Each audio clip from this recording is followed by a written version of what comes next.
everyone, and welcome back to Chill English Channel. I'm Sophia, and I'm so glad you're here with us today. And I'm Jake. We're really happy you decided to spend a little time improving your English with us. Before we get into today's topic, we'd love to ask for your support.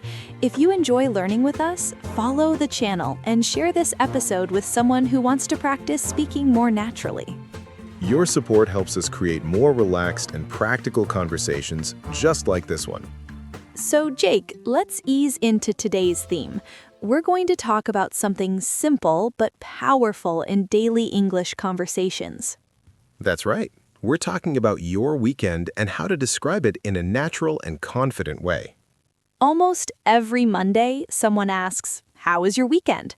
It's one of the most common questions in English. And even though the question sounds easy, many learners freeze because they're not sure how much to say. Exactly. Some people answer with just one word, like, "good," but that can stop the conversation too quickly. Yes, and then the conversation just ends there. What we want to show you today is how to expand your answer without making it complicated. So, Jake, let me start by asking you the classic question. How was your weekend? My weekend was surprisingly productive, but still relaxing at the same time, which felt great. That already sounds interesting because you used two descriptive words instead of just one. Yes, and adding detail makes your English sound more alive and more personal. So tell me more. What did you actually do on Saturday? On Saturday morning, I woke up later than usual because I didn't set an alarm. That must have felt amazing after a busy week of early mornings. It really did. I stayed in bed for a while and just enjoyed the quiet atmosphere of the house. That's such a peaceful way to start the weekend. After that, I made myself breakfast and took my time preparing it instead of rushing. Taking your time is such a key part of the weekend, especially when weekdays feel rushed. Exactly. During the week, everything feels scheduled, but weekends allow more flexibility. That's a wonderful word for learners to remember. Flexibility means having freedom in your time. After breakfast, I decided to clean my apartment a little, but I didn't overdo it. That's realistic. Many people do small chores on Saturday morning. Yes, I vacuumed the living room, organized my desk, and watered the plants. Even simple tasks like that can make you feel accomplished. They really can. When my space feels tidy, my mind feels calmer. I wish that always worked for me. And notice for our listeners that everything I'm saying is in the past tense. That's a very important point. When we talk about the weekend that already happened, we use the simple past. For example, I woke up, I made breakfast, I cleaned, I watered the plants. Those small verb changes are essential for clear communication. Sophia, what about you? How did your Saturday begin? My Saturday started quietly because I decided to avoid checking my phone first thing. That sounds intentional and healthy. I try, not always successfully. That sounds very relatable. Instead of scrolling through messages, I opened the windows and let fresh air in. That already creates such a calm image in my mind. I made tea and sat by the window while the city slowly woke up around me. That sounds almost poetic. It felt poetic in the moment, for about 10 minutes. And then real life started again. Exactly. What happened after your quiet morning? Later in the day, I met a friend for lunch at a small restaurant nearby. Meeting friends is one of the most common weekend activities. Yes, and when you describe it, you can add small details, like where you went or what you ate. That's true, because specific details make your story more engaging. We ordered pasta, talked about work, and laughed about things that happened during the week. That sounds both relaxing and refreshing at the same time. It really was. Spending time with someone face-to-face feels different from texting. I agree. Human connection is important, especially after a long week of responsibilities. After lunch, I walked home instead of taking the bus because the weather was beautiful. Walking home gives you extra time to think and unwind. Yes, and describing small decisions like that helps build your storytelling skills in English. So far, we've shown that a weekend doesn't have to be extraordinary to be worth talking about. Exactly. It's all about how you describe it and how comfortable you feel using the past tense. And we're just getting started, because Saturday evening often brings a different mood. As the afternoon slowly turned into evening, the atmosphere shifted a little. Yes, evenings on Saturday often feel different from the calm of the morning. There's usually more energy, and people start thinking about going out or doing something social. So, Sophia, what did you do on Saturday evening? I stayed in, but it didn't feel boring at all. It actually felt intentional and comforting. That's interesting because many people think staying home is less exciting. I know, it has a bad reputation sometimes, but it depends on how you frame it. I prepared a simple dinner and played soft music in the background. That already sounds cozy and relaxing. After dinner, I watched a film I had wanted to see for weeks but never had time for. Watching a movie is such a common weekend activity, and it's easy to describe in English. Yes, and instead of just saying, I watched a movie, you can say what kind of movie it was. That small addition gives your listener more to respond to. Exactly. I watched a thoughtful drama that made me reflect on personal growth.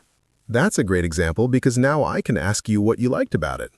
And that's how real conversations develop naturally. My Saturday evening was quite different from yours. Oh, really? Tell me what happened. I went out with two friends from work because we hadn't seen each other outside the office in months. That must have felt refreshing. It did. We chose a small place downtown and spent hours just talking and laughing. Notice how Jake used the past tense again with chose and spent? Yes, and those verbs may look small, but they're very important for correct storytelling. What did you talk about during the evening? We talked about career plans, recent challenges, and even some funny childhood memories. Hopefully you didn't reveal anything too embarrassing. Maybe one or two stories slipped out. That sounds like a meaningful conversation, not just casual small talk. It was meaningful. When you step outside your daily routine, conversations feel deeper. That's such a valuable experience to describe when someone asks about your weekend. And you don't need to exaggerate. Just be honest and share what felt significant to you. Exactly. Authenticity makes your English sound natural. After we finished dinner, we took a short walk around the city center. That's a lovely way to end the evening. The streets were lively and there was music coming from different places. When you add sensory details like sound and atmosphere, your story becomes more vivid. Yes, instead of saying it was nice, you can describe what made it nice. That helps your listener imagine the scene. Eventually, I went home feeling relaxed but pleasantly tired. That's a perfect phrase. Pleasantly tired. It shows balance instead of exhaustion. Exactly. It means I enjoyed myself without overdoing it. Now let's move to Sunday, because weekends usually have a different rhythm on that day. Sunday often feels slower and more reflective. My Sunday morning started calmly. I made breakfast and sat quietly for a while. Did you have any specific plans? Not strict plans, but I wanted to spend some time outdoors. That's a great idea because many people associate Sunday with fresh air and relaxation. I went to a nearby park and walked along the paths while listening to a podcast. That sounds peaceful and productive at the same time. It was. Walking helped me clear my mind and prepare for the upcoming week. That's an important point. Many people use Sunday to mentally reset. Yes, and when describing Sunday, you can use verbs like walked, listened, relaxed, reflected. Those verbs are simple but effective in everyday English. After my walk, I spent some time planning my week in a notebook. Planning ahead can reduce stress later on. Exactly, and it's something easy to talk about when someone asks about your Sunday. My Sunday morning was slightly more practical. What did you do? I did laundry, organized some documents, and prepared meals for the week. The glamorous side of adult life. Very glamorous. Those are common Sunday activities that many listeners can relate to. Yes, and even routine tasks are worth mentioning in conversation. Sometimes people think their weekend wasn't interesting enough to talk about. But ordinary activities become interesting when you describe how they made you feel.